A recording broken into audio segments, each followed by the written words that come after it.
Roger, welcome, and thank you for Thank making you. time, and I'll turn it over to you. Thank you. Appreciate it. I'm going to try to share my screen here so if everybody's able to see that, hopefully it is working correctly. So, thank you, Thera, for inviting me today. As Thera mentioned, my name is Roger Wilbur. I'm the program manager at DOT for our Joint Operations Group program. And this is essentially an introduction to the program. I'm currently doing outreach efforts in the Olympic Peninsula area, um, from Clallam, Jefferson, Kitsap, down to Mason counties to form another joint operations group. And this is an introduction to what that program involves, and just kind of an overview of the program as we continue to expand it around the state. So this is designed to be really informal. So if there are questions or things that come up as we're going through this, please let me know and I will do my best to answer any questions. And if I don't know the answer, I will find out and follow up with you later and get back to you. So anyway, what is a joint operations group? So really what it is a voluntary group of representatives that's made up of different agencies and different disciplines. You can kind of see there the list of different types of agencies that we're interested in. The groups have a transportation focus, um, and they're designed to enable agencies the ability to work together better for a more effective multi-agency response related to emergencies or other things where agencies find themselves working together. So the mission of the JOGs is to encourage and facilitate better interaction between agencies to reduce some of the impacts of large scale or complex incidents. Through the program, their agencies enjoy access to some additional information through some technologies, and I'll talk about those in a few more slides. But the design of this is to improve communication and familiarity between agencies, which hopefully leads to a more effective multi-agency response. So whether that response is a traffic incident, an emergency, or just daily interaction between agencies, we hope that the program can benefit agencies in several ways. So we know a lot of these incidents are going to involve multiple agencies or multiple disciplines in a response. Um, and an incident can also impact several jurisdictions simultaneously. So because there's multiple disciplines involved, these groups help bring awareness to what resources are available in an area, how different agencies operate, what their limitations may be, what their priorities might be. And it really just works as a way to raise everybody's awareness so they can support each other and what those different responsibilities are. One of the other benefits of the group is the opportunities to identify solutions in advance of an incident. So what I mean by that is like pre-identifying detour areas around problem locations or places that may have more frequent incidents. So it allows everybody in the group to become more familiar and aware with what those options look like and plan for those options so they can be deployed more efficiently at the time that they're needed. We also hope that the additional information that's available to agencies helps increase their timely decision-making abilities, hopefully reducing some duplication of effort and some conflicts that sometimes can happen when you have multiple agencies trying to work together. Where this program comes from is what's called the Joint Operations Policy Statement. And what that is a state level agreement between the State Patrol, DOT, and the Washington Fire Chiefs Association that kind of outlines how those three entities are going to work together during incidents that require a response or resources from all three of them. Within that document is support for multi-agency collaboration that's more focused at a local or a regional level, which is the Joint Operations Group program. So it takes the same spirit of collaboration job supplies at the state level, but the focus is more at a local or regional level, and that's the origin of the JOG program.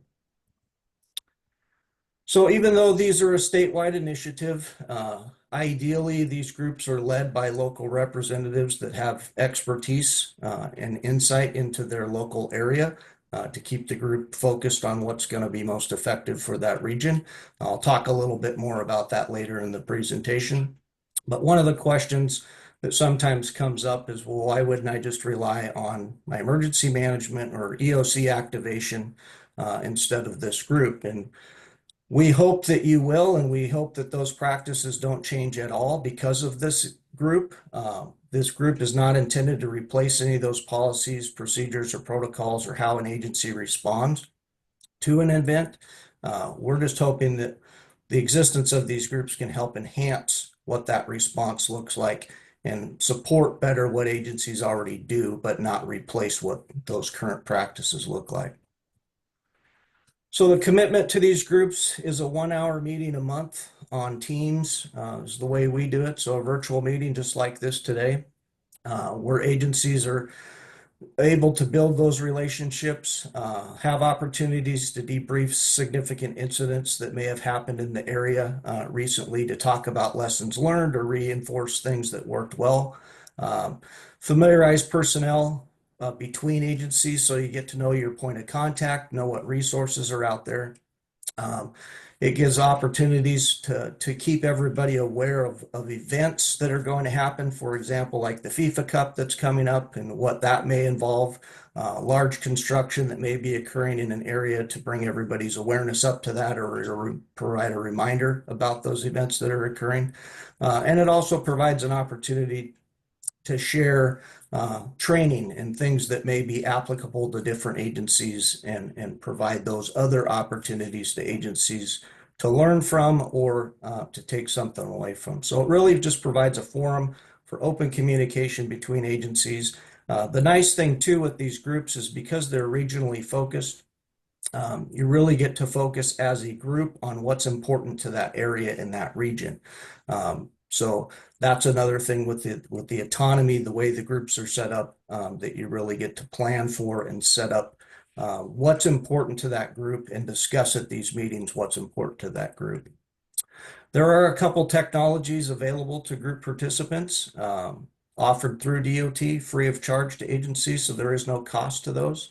And again, we hope that agencies may realize some benefits in their agencies beyond just emergency events, but hopefully just during daily interaction as well. So where this program came from, there's been 2 existing joint operations groups in the state for the last several years. The first one was formed in 2015 at the JBLM corridor on I-5. The upper left picture there you see is a crossover fatality collision that happened in that area in 2013. And that event caused agencies that responded to that to realize that they needed to better coordinate their efforts in advance to those types of events, so they could be more effective during that response. So they formed that group in 2015. The group faced the first big significant event in that area during the train derailment in 2017. And they had done some of the work in advance of the train derailment. They had identified detour routes that ran through the military base, and they're able to deploy those during that event, which allowed responders to get to that location faster, and also to mitigate some of the congestion in that area as a result of that train derailment. In 2018, the Seattle Area Joint Operations Group was formed. There was really three large incidents that led up to that, but the last one was the propane truck that you see there in the picture that was turned over on I-5 at I-90, and that essentially gridlocked all of downtown Seattle. That also led responding agencies to decide that they needed to figure out a better way to collaborate ahead of those events, so to produce a more effective response. And then another thing that came out of that particular event was the development of one of the technologies that I'm going to speak about here in just a minute, called the Virtual Coordination Center, because one of the lessons learned out of that event was that responding agencies did not have adequate access to information about who was responding, how those efforts were coordinated, what resources were coming, which ones were available. So the Virtual Coordination Center, the VCC, is a product of that particular event that was created as a result of that. So last year in June of 2024, We started to expand the Joint Operations Group program based on the success that we've seen out of JBLM and the Seattle area groups, with the intent to expand this program around the state eventually. So we started in King County. We've expanded 2 groups in there. They've started kickoff meetings in February of this year. We just started kickoff meetings for the Tacoma and the Snohomish groups about 3 weeks ago. So those are now up and running, and now we're moving into other areas of the state, including the Kitsap Peninsula, and next I think we'll be down into Southwest Washington, into the Vancouver area as well. So the intention eventually we will be, and I'll have another slide that will show a little bit more of that later on, but the intent is this program will continue to expand around the state where we feel like these collaboration efforts can be beneficial.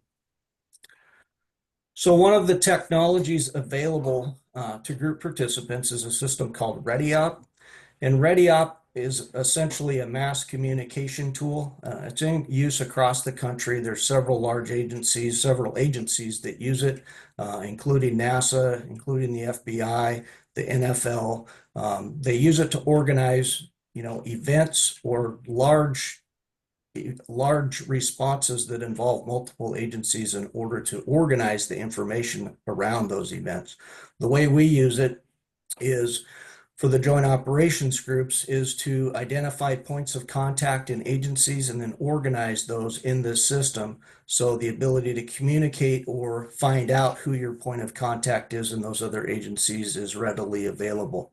So what ReadyOp allows for is the entire group to be communicated with simultaneously, either through conference call, text, or email, or you can pick and choose individuals out of the roster or out of this other sheet to communicate with individually. So it really allows for efficient communication with the entire group of agencies that are potentially impacted by an incident that's occurring in a region. So within the system, there is a long list, or the list of folks on the roster that are able to be identified through their agency and their title and different things that would be important to know during an event. To communicate with them, you can communicate straight off of this roster sheet, or you can highlight this page, which is, if you think about this as an organizational chart, each of these boxes represents a different agency or different unit within an agency. So if I was to highlight a group of these boxes, and then I would be able to communicate with everybody contained within those agencies or listed as points of contact within those agencies simultaneously. Also, with each box, you have a main point of contact identified. If that point of contact for some reason was not available, you can open up the box and it will give you additional points of contact that you're able to communicate with as well. So ReadyOp really works as the ability to quickly identify who your points of contact are and then communicate with them in a variety of ways through events or during events or preceding an event to coordinate efforts better. It also works as the distribution tool for notifications and alerts that go out for the Virtual Coordination Center. So from that propane truck that turned over in Seattle, this was the piece of technology that was created as a result of the finding that information access and availability to agencies just wasn't what it needed to be. So what you see on this slide here, the bottom half of it is essentially the VCC dashboard. And this system ingests CAD feeds or computer-aided dispatch feeds into it, and then populates the map here on the left with that information, and also creates other significant events that are anticipated to have a higher degree of impact to an area. So as it ingests the CAD feeds in here, it scrubs off any personally identifiable information. So there is no personal information included in this system. It may show you, a 4-car fatality blocking collision that happened someplace, but it's not going to include driver's checks. It's not going to include vehicle registration. It's not going to include any information that's specific to a person. It's going to be details only of the incident.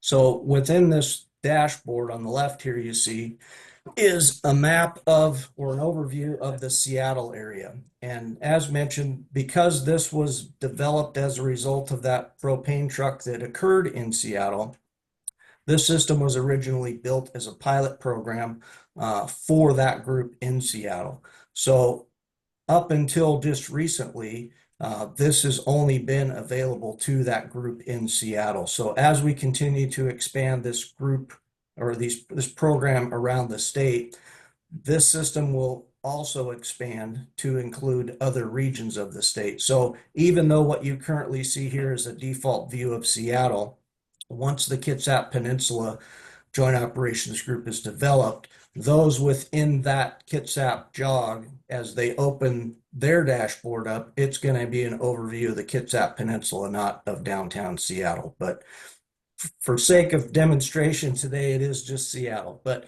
on the left here, you have a map of Seattle. It ingests Esri data to give you real-time congestion reports for traffic and what traffic is doing in the area, represented by the red, yellow, and green. You can zoom this in down to city and county roads as well, and it will show you the same type of detail. So the default view is state routes and interstates here, but it does allow users to zoom that information in down to a city and county road level. You can see, it's probably difficult to see, but these are icons of cameras, and those camera feeds are either the DOT camera feeds or the city of Seattle. So if a jurisdiction has camera feeds available to it, those are be able to be ingested into this system as well. They're currently static camera feeds, but we're working to upgrade those to live camera feeds that would give live real-time view of what is occurring in an area. Within the center of that map, those dispatch feeds that are coming into that will provide a basic level of information as displayed here.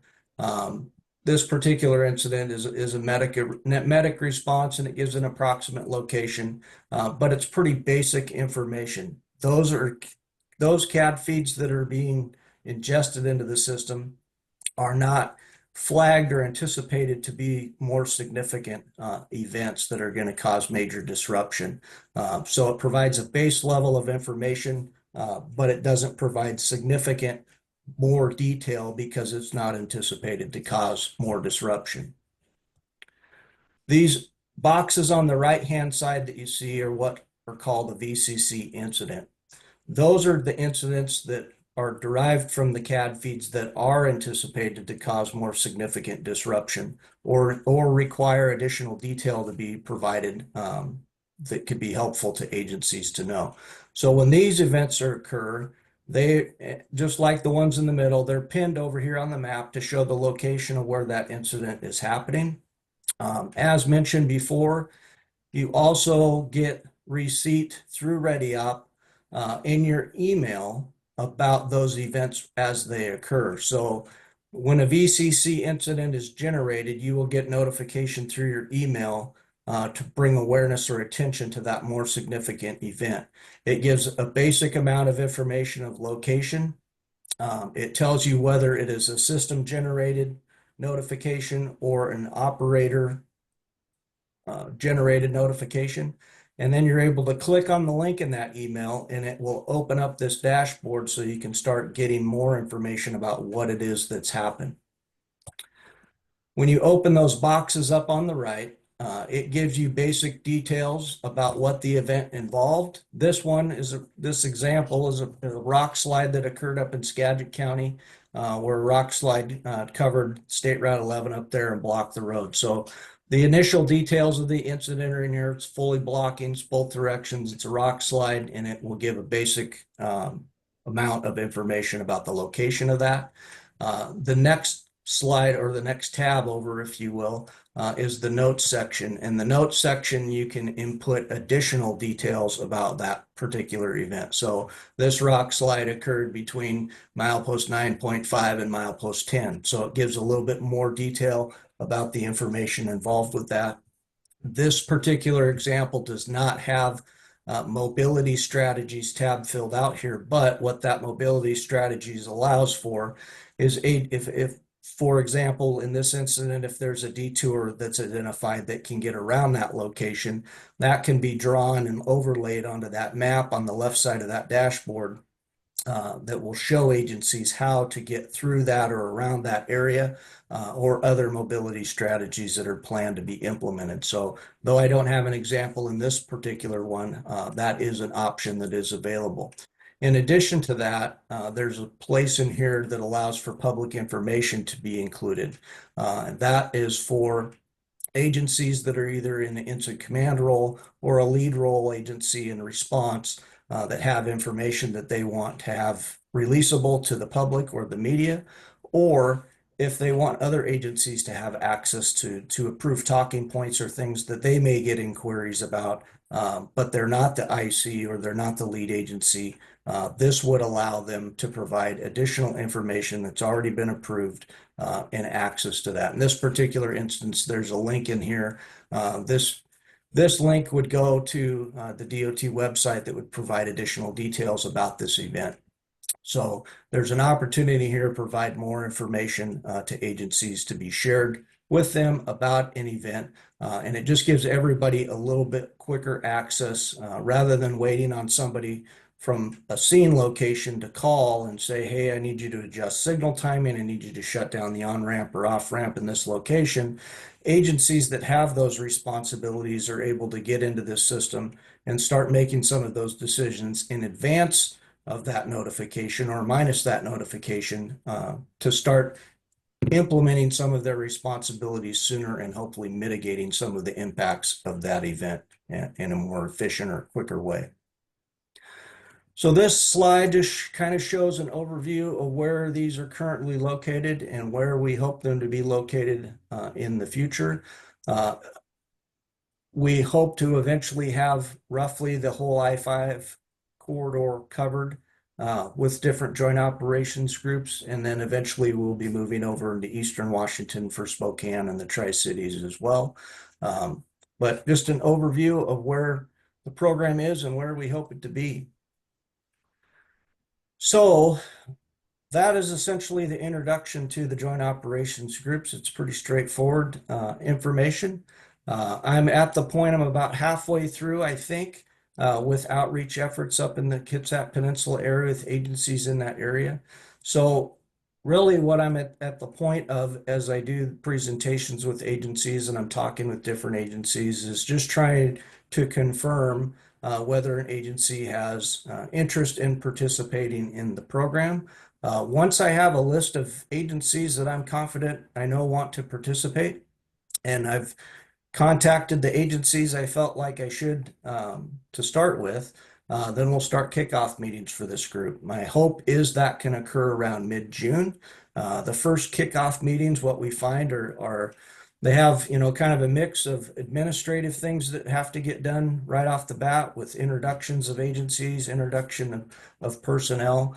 We talk a little bit about the charter. We have developed charters for these groups, which kind of just give a basic layout of what the purpose is behind the group, a little bit of background about the program, and then some recommended structure of how we think the group should be set up. And talk a little bit about ReadyTop and what the participants of the group might find interesting to cover during this meeting. So again, the meetings are specific to the area and specific to the group. So what one area may be interested in covering on a frequent or normal basis, other groups may choose something else. But also during that first meeting, we attempt to solicit interest from agencies who may be interested in co-chairing or helping facilitate some of these monthly meetings. Within the charter, in the recommended structure, ideally these groups are led monthly by 2 co-chairs, and ideally those co-chairs are from local represented agencies because we feel that's going to be the most effective for the group to keep it focused on what's important to that area or the region. The more agencies that we could have interested in co-chairing responsibilities, the more that responsibility can be spread around. The way we currently have it structured is with co-chairs to be in those positions for an annual basis, and then for that to rotate to another agency the next year. So hopefully that would give more perspective to the group and just some varying different insight from different folks in those positions. It is not mandatory that any agency fulfill a co-chair position. We're happy to have agencies just participate. But again, we do feel like agents or the group can benefit the most from having local representatives kind of help lead those efforts. Once the group is established and once we get these kickoff meetings going, that is when we will start reaching out to also solicit interest in agencies that may be interested in participating in the virtual coordination center and talking about sharing CAD feeds and things like that. So that is the program overview, and I'm happy to take any questions if there are any, and if there aren't, this is my contact information. I would be happy to learn of any agencies that were comfortable enough to commit to participating today, but if not, or wanted to think about it some more, that's my contact information. Thera also has my contact information, and be happy to learn that through email or otherwise as well. So that's it. Happy to take questions. Roger, I've got a quick one for you. Could you explain the relationship of the Kitsap jog to this broader four-county Olympic Peninsula or Olympic region jog or whatever, peninsula jog? How Yeah. do they relate? So, and I appreciate that because I think I failed to mention how this particular jog is intended to be set up. So, when we first started looking at the region, we were looking at Kitsap area, and as we began to look at the Kitsap area, it became evident that it really included that entire peninsula region. Because of the way the roads are set up through the peninsula with State Route 101 and State Route 3 being really the only two options around one way or the other, the design behind this group was to include all the counties. So it will extend essentially from Port Angeles or Clallam County all the way down to Shelton and Mason County and everything in between. Because we believe that any disruption on State Route 101 is probably going to disrupt State Route 3 because that's the only way to get around, and likewise vice versa. So the group will extend essentially from Port Angeles to Shelton and include all four of those counties. Okay. Yeah, and yeah, I'd throw 104 in there as well in terms of that connection. Yes. And even in this RTPO, Kitsap is unique in that it's in both PRTPO as well as PSRC. And I think that just underscores the importance of it as a sort of a gateway between this major metropolitan area and a highly rural region. It serves a really important gateway function. Sounds impersonal, but I'm glad to see that you're thinking about that in this function. Looks like Marty has a question. Yes, my question is this program also going to cover like natural disasters like earthquakes that are related to transportation also?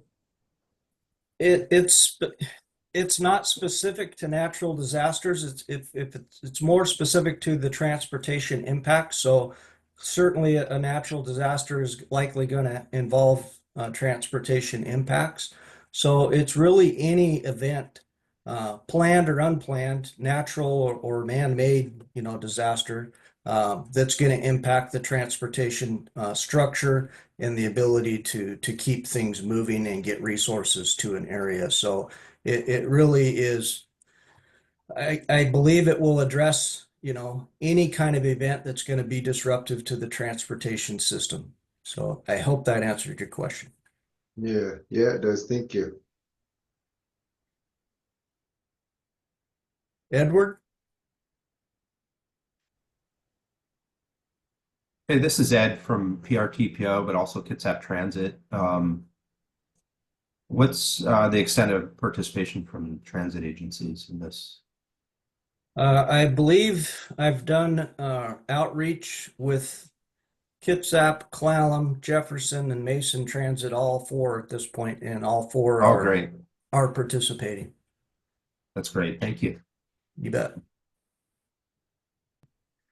Well, I certainly appreciate the time from everybody today. Thank you for giving me a few minutes of your meeting to introduce the program. Thank you, Thera, for setting this up and allowing me to come and introduce it.